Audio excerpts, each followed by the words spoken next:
Assalamu alaikum. I hope you all are fine.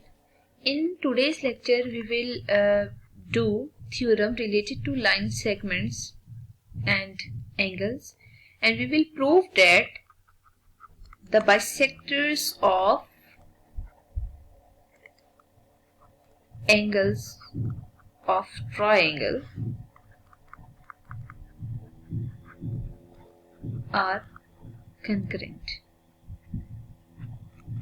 देखिए concurrent का मतलब क्या होता है, व्हेन टू और more lines pass from the same point then those lines are concurrent. ठीक है, अब यहाँ पे हमने ये प्रूव करना है कि अगर हम एक ट्राइंगल लेते हैं और उस ट्राइंगल में एंगल बाइसेक्टर्स ड्रॉ करते हैं तो वो सारे एंगल बाइसेक्टर्स जिस पॉइंट पे मीट करेंगे बेसिकली वो पॉइंट ऑफ कॉन्करेंसी होगा. ठीक है, तो सबसे पहला काम हम ये करते हैं, जरा चेक कर लेते हैं एंगल बाइसेक्टर्स कंकरेंट भी हैं या नहीं. तो उसके लिए हम क्या करते हैं, रफली एक स्केच करते हैं ट्राइंगल.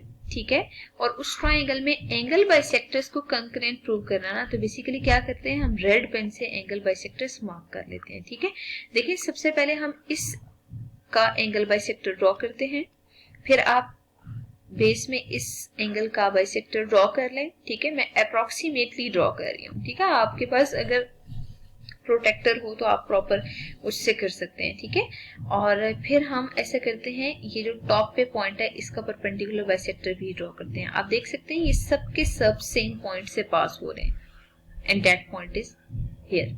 ठीक है, तो बेसिकली इस पॉइंट को हम कहते हैं ये पॉइंट ऑफ कॉन्करेंसी. और पॉइंट ऑफ कॉन्करेंसी का मतलब ये होता है कि जहां पे ज्यादा लाइंस जो हैं पास करें, मतलब 2 से ज्यादा लाइन जिस पॉइंट से पास हो रही हो, अगर 2 से ज्यादा लाइन सेम पॉइंट से पास हो रही हो तो उसे हम कहते हैं कि वो पॉइंट कंकरेंट है. ठीक है, तो परपेंडिकुलर बाइसेक्टर जब भी आप ड्रॉ करते हैं या एंगल बाइसेक्टर्स ड्रॉ करते हैं तो हमेशा वो सारे कंकरेंट होते हैं. अब हम मूव करते हैं थ्योरम की स्टेटमेंट पे और इसके अकॉर्डिंग हम प्रूव करते हैं. देखिए हमें क्वेश्चन की स्टेटमेंट में गिवन है कि एक ट्राइंगल है जिसके हमने परपेंडिकुलर बाइसेक्टर्स ड्रॉ करने हैं. ठीक है, तो सबसे पहला काम हम ये करते हैं, एक ट्राइंगल ड्रॉ कर लेते हैं. ठीक है, और उस ट्राइंगल में अगर हमने एंगल्स बाइसेक्टर्स को कंकरेंट प्रूव करना है तो बेसिकली हम अपनी आसानी के लिए इस ट्राइंगल में ABC नेमिंग मेंशन कर देते हैं. ठीक है, अच्छा इसके बाद हमने क्या करना है, बेसिकली जस्ट 2 एंगल्स के बाइसेक्टर्स हम ड्रॉ कर लेते हैं. ठीक है, तो पहले हम ऐसा करते हैं, B और C इन 2 एंगल्स के बाइसेक्टर ड्रॉ कर लेते हैं.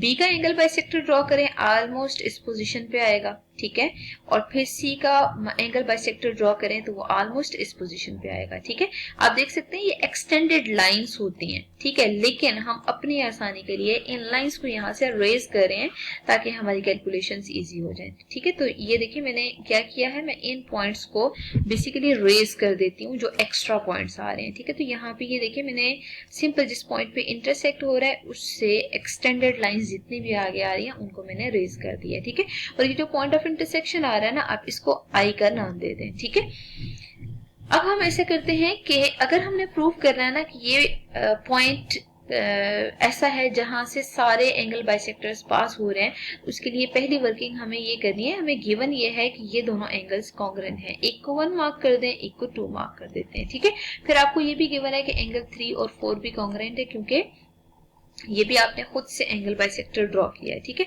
अच्छा अब हम ऐसा करते हैं कि यहाँ पे गिवन मेंशन कर लेते हैं. ठीक है, क्वेश्चन की स्टेटमेंट में हमें ये गिवन है कि एक ट्रायंगल ABC है, बस इससे रिलेटेड कोई कंडीशन नहीं है कि किस टाइप की ट्रायंगल है, जस्ट आपको ये गिवन है कि ट्रायंगल ABC है और आपने प्रूव ये करना है कि bisectors of angle A, angle B and angle C are concurrent. ठीक है, ये हमने प्रूव करना है. कॉन्करेंट का मतलब ये है कि तीनों बाइसेक्टर सेम पॉइंट से पास होने चाहिए. हमने यहाँ पे कंस्ट्रक्शन क्या करनी है, कंस्ट्रक्शन में पहली वर्किंग आप ये करें कि आई पॉइंट से हर साइड पे परपेंडिकुलर खुद से ड्रॉ कर लें. मैंने ब्लू पेन से यहाँ पे कंस्ट्रक्शन ड्रॉ कर लेनी है. ये देखिए मैंने आई पॉइंट से यहाँ पे भी परपेंडिकुलर ड्रॉ कर ली है और उसके बाद आप इस साइड पे भी परपेंडिकुलर ड्रॉ कर दें. ठीक है, और ये जो साइड है इस पे भी परपेंडिकुलर ड्रॉ कर दे. परपेंडिकुलर ड्रॉ करने का मतलब ये है कि आपने परपेंडिकुलर बाइसेक्टर ड्रॉ कर लिया बेसिकली. ठीक है, अच्छा अब हमने यहाँ पे ना डायरेक्ट लिखना है कि फ्रॉम आई. ठीक है, अगर हम आई पॉइंट से देखते हैं ना तो from I basically we have drawn इन पॉइंट्स को मार्क कर देते हैं D, E एंड F। ठीक है, तो हमें बेसिकली क्या यहाँ करना था कि ID is perpendicular to BC side, ठीक है, और IF is perpendicular to AB and the last one is IE is perpendicular to AC।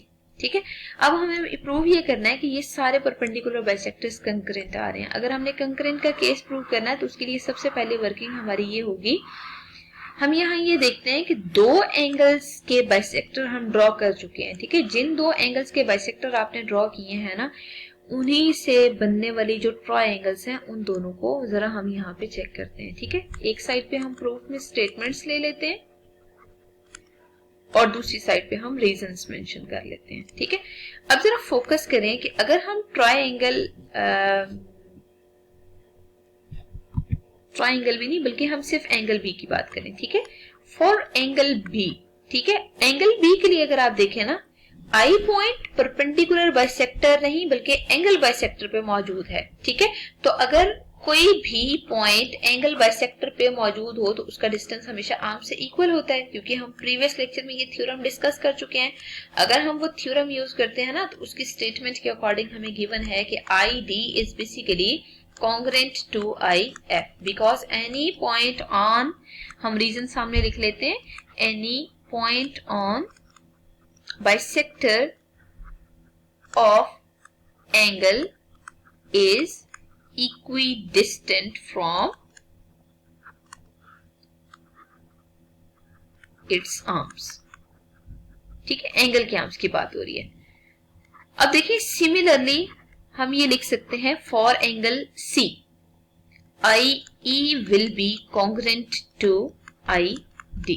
ठीक है, इसको हम 1 मार्क कर देते हैं, इसको हम 2 मार्क कर देते हैं, और हम यहाँ मेंशन करते हैं फ्रॉम 1 एंड 2। अगर आप 1 और 2 पे फोकस करें ना तो ID कॉमन है, इसका मतलब ये दोनों ID के इक्वल है ना, तो IE कॉन्ग्रेंट हो जाएगा IF के। ठीक है, IE कॉन्ग्रेंट है IF के, और रीजन ये है कि 1 और 2 से अगर देखें तो transitive property for real numbers हमने यूज किया। ठीक है, अच्छा अब देखें हमें मजीद वर्किंग करनी है। अभी IE IF के इक्वल है अगर, तो हम अभी थ्योरम प्रूव कर चुके हैं, any point inside an angle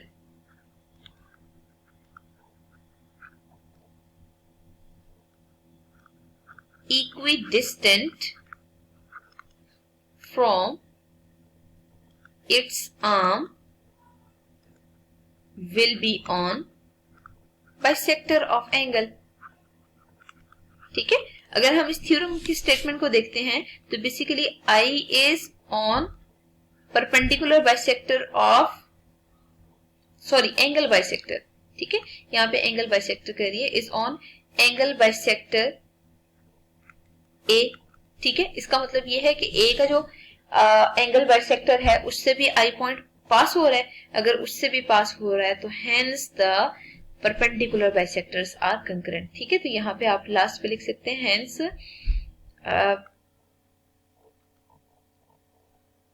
I is point of concurrency। ठीक है, for angle A, angle B and angle C। Basically इस मेथड से हमने इस थ्योरम को प्रूव करना था।